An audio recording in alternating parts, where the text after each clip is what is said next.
बहस जीतने का सबसे आसान तरीका है उसे टाल देना। दूसरा सबसे आसान तरीका है उसे हार जाना। तीसरा तरीका है बहस को शांति से खत्म करना। चौथा तरीका है तर्कों में गलतियां निकालना और अनैतिक तरीके अपनाना। और सबसे मुश्किल तरीका है सच में अच्छे तर्क रखना। ये हैं बहस के 5 अलग अलग तरीके। मैंने ये लिस्ट बनाई है क्योंकि अगर आप कभी गूगल करेंगे कैसे बहस जीतें तो लगभग हर सलाह इन आखिरी 2 तरीकों पर ही केंद्रित होती है। और इसका बहुत सारा हिस्सा बस उनकी बॉडी लैंग्वेज की नकल करना या ज़्यादा आंखों में देखना है, लेकिन कभी कभी मुझे शक होता है कि ये चीज़ें कितनी फ़ायदेमंद हो सकती हैं। हर तरीके के अपने अपने मसले होते हैं, ये 3 तरीके बस आसान हैं। इन्हें याद रखना आसान है और इनमें ज़्यादा मेहनत नहीं लगती। और ये वही चीज़ें हैं जिनके लिए आप यहाँ हैं। उम्मीद है चलिए पहले तरीके से शुरू करते हैं, बहस से बचना। मार्क ट्वेन ने एक बार कहा था, बेवकूफ़ लोगों से कभी बहस मत करो, वे तुम्हें अपने स्तर पर ले आएंगे और फिर अनुभव से तुम्हें हरा देंगे। अब मुझे ये सलाह पसंद है क्योंकि ये आपको ये बताती है कि कभी कभी बहस छोड़ देना या किसी संभावित बहस से दूर रहना ठीक है, भले ही आप जानते हों कि आप सही हैं। किसी ऐसे इंसान से बहस करना जो समझता ही नहीं, उस पर समय बर्बाद करना बेकार है। असल ज़िंदगी में बहस छोड़ना बहुत आसान होता है, लेकिन ज़्यादातर बहसों में ये नहीं पता चलता कि आप में से कौन बेवकूफ़ है। दोनों ही सोचते हैं कि वो सही हैं और दूसरा बेवकूफ़ है। सोचिए, आप एक डिबेट में जाते हैं और कहते हैं 1+1। तुम्हारा विरोधी कहता है, अरे नहीं, 1+1 तो 1 होता है। तुम जानते हो कि तुम बिल्कुल सही हो। नीला स्टिक फिगर भी यही सोचता है कि वो सही है। लेकिन ध्यान रखना, तुम्हारा विरोधी हमेशा बेवकूफ़ नहीं होता, वो बस गलत जानकारी में हो सकता है। तुम 1+1 गूगल कर सकते हो और उन्हें दिखा सकते हो कि ये 2 होता है, लेकिन वो सोचेंगे कि गूगल क्या है, ये तो प्रचार है। शायद तुम ही ब्रेनवॉश्ड हो। ये अच्छा सलाह है कि ऐसे तर्कों से दूर रहो जो तुम्हारी मदद नहीं कर रहे, लेकिन फिर भी अगर तुम हर एक तर्क से बचोगे, अगर तुम बस अपने ही छोटे से बबल में रहोगे, तो तुम बाहर की दुनिया से ज़िंदगी बदलने वाली जानकारी खो सकते हो। बात करते हैं ज़िंदगी बदलने वाली जानकारी की, तो चलो बात करते हैं ओपरा ब्राउज़र के नए और बेहतरीन तरीके की, जो इंटरनेट ब्राउज़ करने के लिए है। ओपरा 1R2 उनका नया फ्यूचरिस्टिक अपडेट है और ये पूरी तरह से फ्री है। सबसे पहले, ब्राउज़र क्लासिक थीम के साथ खुलता है, लेकिन तुम इसे अरोरा, डार्क थीम या मिडसमर लाइट थीम में सेट कर सकते हो और हर थीम अंतहीन है। कस्टमाइज करने लायक है। मेरा ये संगीत जैसा है, और अगर तुम स्प्लिट स्क्रीन करना चाहते हो, यानी 2 पेजेज को एक साथ देखना चाहते हो, तो बस 1 सेकंड लगता है। तुम बस ड्रैग एंड ड्रॉप कर सकते हो, तुम्हें इसके लिए नया विंडो बनाने की भी ज़रूरत नहीं है। साथ ही, अगर कभी भी तुम कंट्रोल और स्लैश दबाते हो, तो आर्या, एक पूरी तरह से इंटीग्रेटेड एआई फीचर, सामने आ जाती है जो तुम्हारे किसी भी सवाल का जवाब दे सकती है। ये तुम्हारी जिस वेबसाइट पर हो, उसके बारे में भी सवालों को संक्षेप में बताने और जवाब देने में मदद कर सकती है, जैसे कि अभी ये कर रही है। इसके अलावा, आर्या इमेज भी बना सकती है और पहचान भी सकती है। मेरे लिए सबसे पसंदीदा फीचर ये है कि मैं YouTube वीडियो को एक कोने में पॉप आउट कर सकता हूं और जब मैं मल्टीटास्किंग कर रहा हूं तो वो चलता रहता है। बोनस के तौर पर, आप अपने म्यूज़िक प्लेयर को भी पॉप आउट कर सकते हैं और स्क्रीन पर उसे कहीं भी ले जा सकते हैं, जिससे आप आसानी से म्यूज़िक चला सकते हैं जब आप ब्राउज़ कर रहे हों।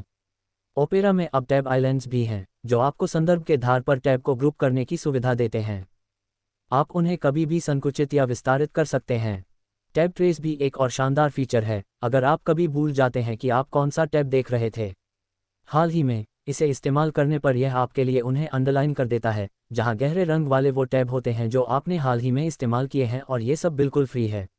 बस डिस्क्रिप्शन में दिए गए लिंक पर स्क्रॉल करें और ओपरा को फ्री में डाउनलोड करें, फिर आप समझेंगे कि मैं किस बारे में बात कर रहा हूँ। अब अगली विधि पर चलते हैं, जो है बहस में हार कर जीतना। सोचिए, कई बार बहस का मकसद जीतना नहीं होता, ये साबित करना नहीं होता कि आप सही हैं, बल्कि वो होता है जो आप चाहते हैं। सोचिए, अगर आप एक छोटे से अपार्टमेंट में रहते हैं, तुम्हारा रूममेट हर हफ्ते तुम दोनों के लिए एक कुकीज़ की जार बाहर रखता है, लेकिन पहले महीने के बाद वो तुमसे बात करता है कि मैंने हम दोनों के लिए 20 कुकीज़ रखी और तुमने 17 ले ली, तुम्हारे साथ क्या गलत है? अब पता चलता है कि तुमने असल में 16 ली थी, वो गिनती गलत कर रहे थे। लेकिन फिर भी तुमने गलत किया और अब तुम्हारा रूममेट शायद तुम्हें बाहर निकालना चाहता है क्योंकि तुम अपना किराया भी नहीं देते और अपने चाय नाश्ते के चक्कर में जगह भी गंदा कर देते हो।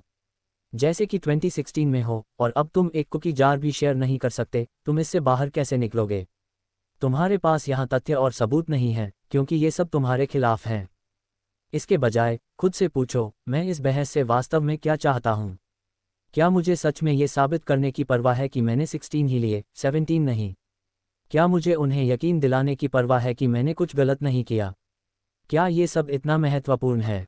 नहीं, असल में मैं बस चाहता हूं कि मेरा रूममेट गुस्सा करना बंद करे और बाहर से चीज़ें ना छोड़े। कुकीज़ पर सिर्फ उस नतीजे पर ध्यान दो जो तुम चाह रहे हो, और कुछ नहीं। अपनी इज्जत या ये साबित करने के बारे में मत सोचो कि तुम सही हो।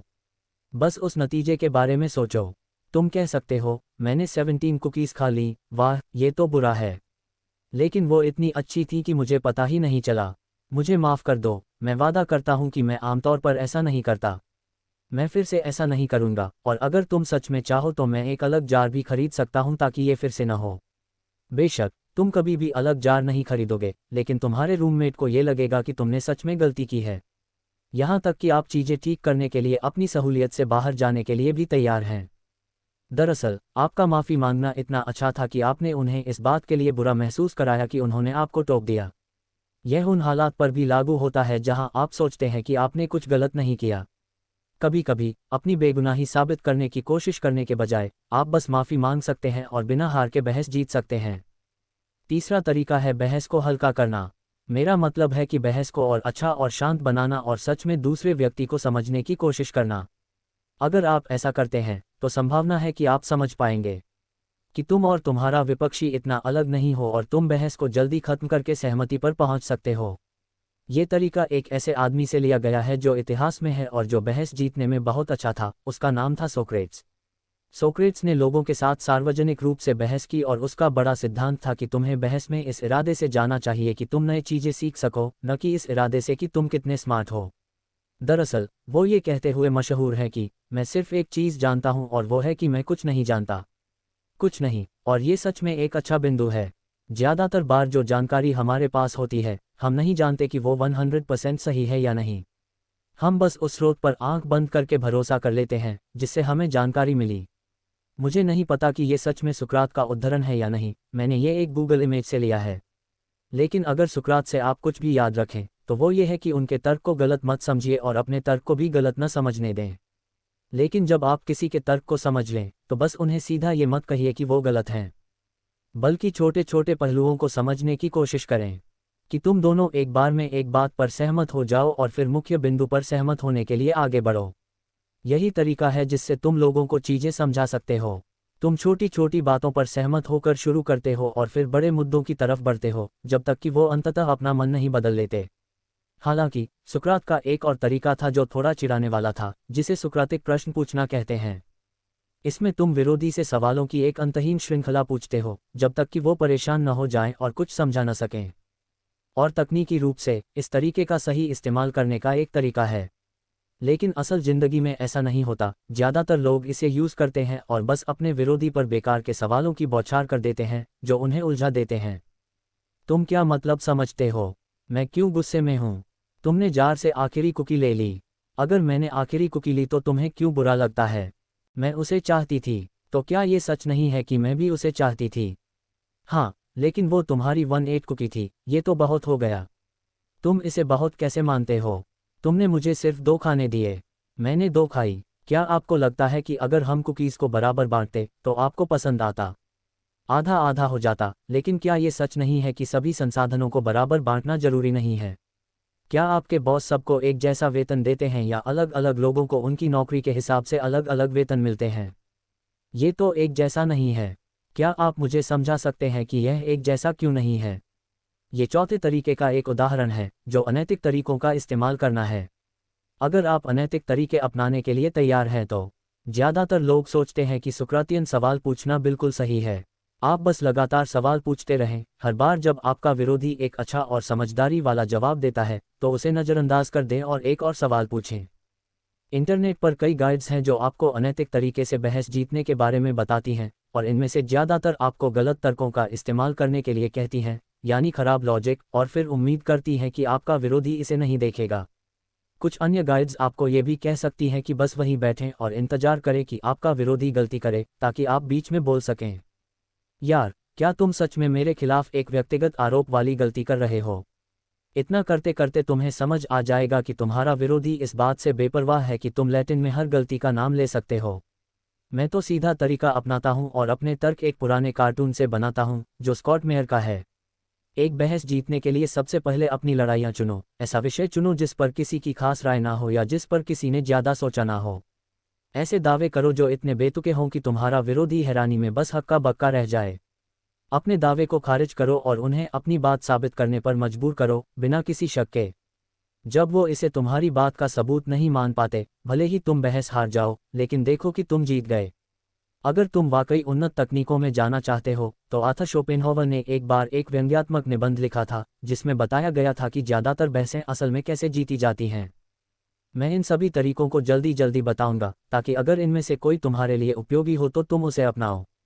पहला, अपने विरोधी के तर्क को बढ़ा चढ़ाकर पेश करो, ताकि वो चरम लगता है। दूसरा, अपने विरोधी की हर बात को लो और फिर इसे सामान्य बनाओ ताकि नंबर 3 पर हमला करना आसान हो जाए। अपने प्रतिद्वंदी से कई ऐसे सवाल पूछो जो पहली नज़र में बेकार लगें, जब तक कि वो खुद से विरोधाभास न करने लगें। नंबर 4, किसी चीज़ को साबित करने की बजाय उसे अपने प्रतिद्वंदी के सामने ऐसे पेश करो जैसे वो पहले से सच हो। नंबर 5, उन्हें गुस्सा दिलाओ या उनके चरित्र पर हमला करो ताकि वो अपने खेल से भटक जाएं। नंबर 6, सवालों को बेतरतीब तरीके से पूछो और विषय से विषय पर कूदते रहो ताकि अपने प्रतिद्वंदी को कंफ्यूज कर सको। नंबर 7, अपने सारे सवाल इस तरह से फ्रेम करो कि प्रतिद्वंदी को जवाब देने में दिक्कत हो। नंबर 8, ऐसे जवाब दो जो उन्हें बहुत नेगेटिव दिखाएं। नंबर 9, अपने तर्क को बेहतर दिखाने के लिए बेतुके उपमा का इस्तेमाल करो। नंबर 10, जब तुम हार रहे हो, तब भी कहो कि तुम सही थे उन चीज़ों के बारे में जो सच में महत्वपूर्ण थीं। नंबर 11, जब तुम्हारा तर्क गलत साबित होने वाला हो, तो उसे कुछ और में बदल दो। नंबर 12, अपने विरोधी को बार बार बाधित करो ताकि वे कुछ नहीं कह सकें। नंबर 13, जब तुम्हारा विरोधी कुछ कहे, तो तुम बेसिकली ये कह रहे हो कि फिर कुछ बेकार की बात बनाते हो कि उन्होंने कभी नंबर 14 के बारे में बात ही नहीं की। अगर तुम अपने विरोधी के दावे का एक भी विरोधी उदाहरण दे सको, तो ऐसा दिखाओ जैसे उनका दावा पूरी तरह गलत है। नंबर 15, अगर तुम्हारा विरोधी तुमसे कुछ साबित करने को कहे, तो उनसे पूछो कि वो साबित करे कि वो सच नहीं है। नंबर 16, अगर कोई ऑडियंस है, तो उनकी भावनाओं को छूने की कोशिश करो, जैसे उनके परिवार, पालतू जानवरों या उनकी सैलरी का जिक्र करके। सीधे उन पर असर डालता है बजाय इसके कि अपने विरोधी नंबर 17 से बस बात करते रहो। जब भी तुम्हारा विरोधी कोई मजबूत बात करे, तुरंत विषय बदल दो।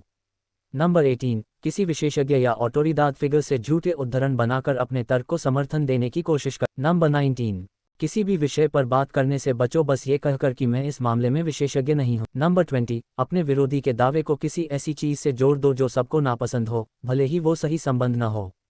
नंबर 21, जब तुम्हारा विरोधी कुछ भी कहे, तो बस ये कहकर जवाब दो कि ये सब थ्योरी में काम करता है, लेकिन असली जिंदगी में ये कभी नहीं चलेगा। नंबर 22, अगर तुम्हें अपने विरोधी की दलील में कोई कमजोरी मिले, तो उसे बार बार उठाते रहो और उसे उस पर बात करने के लिए मजबूर करो। नंबर 23, अपने तर्क के साथ बहुत आत्मविश्वासी रहो और ऐसा दिखाओ जैसे वो बहुत मजबूत है, भले ही वो न हो। नंबर 24, बड़े और जटिल शब्दों का इस्तेमाल करो जिन्हें तुम्हारा विरोधी समझ न सके। नंबर 25, अगर तुम्हारा विरोधी कभी छोटी सी गलती करे, तो ऐसा दिखाओ जैसे उसकी पूरी निष्कर्ष अब पूरी तरह गलत हो गई। इन तरीकों को सुनकर तुम शायद पूछोगे, क्या वास्तव में तर्क जीतने का कोई तार्किक तरीका? और जवाब हाँ है, और तुम उन्हें हमेशा देखते हो और आमतौर पर वे काफ़ी बोरिंग होते हैं। अगर तुमने कभी निबंध लिखा है, तो तुम्हें शायद कुछ संरचना रखनी पड़ती है, जैसे कि दावा, सबूत, तर्क। बेसिकली तुम एक दावा करते हो और फिर सबूत देते हो, लेकिन तुम बस वही नहीं रुक सकते। तुम्हें ये बताना होगा कि सबूत तुम्हारे दावे का समर्थन क्यों करता है। अगर तुम वो तर्क नहीं दे पाते, तो शायद तुम्हें बेहतर सबूत ढूंढने की ज़रूरत है या अपने दावे को बदलना पड़ेगा, या फिर जैसे कई अकादमिक करते हैं, तुम बस हार मानकर छोड़ सकते हो। बेतुकी जटिलता से भरा हुआ शब्दावली जो इतनी उलझी हुई है कि असली मतलब समझना मुश्किल हो जाता है। या तो आप लंबे चौड़े निर्देशों की थकान को सहन करें या फिर ऐसे शब्दों की बौछार में फंस जाएं जो आम इंसान की समझ से परे हैं। आखिरकार ये बातचीत इतनी उलझ जाती है कि उसके मूल विचार भी गायब हो जाते हैं। बुद्धि की उलझन के बावजूद कोई एक दान देता है ताकि अगला वीडियो बनाया जा सके। संगीत।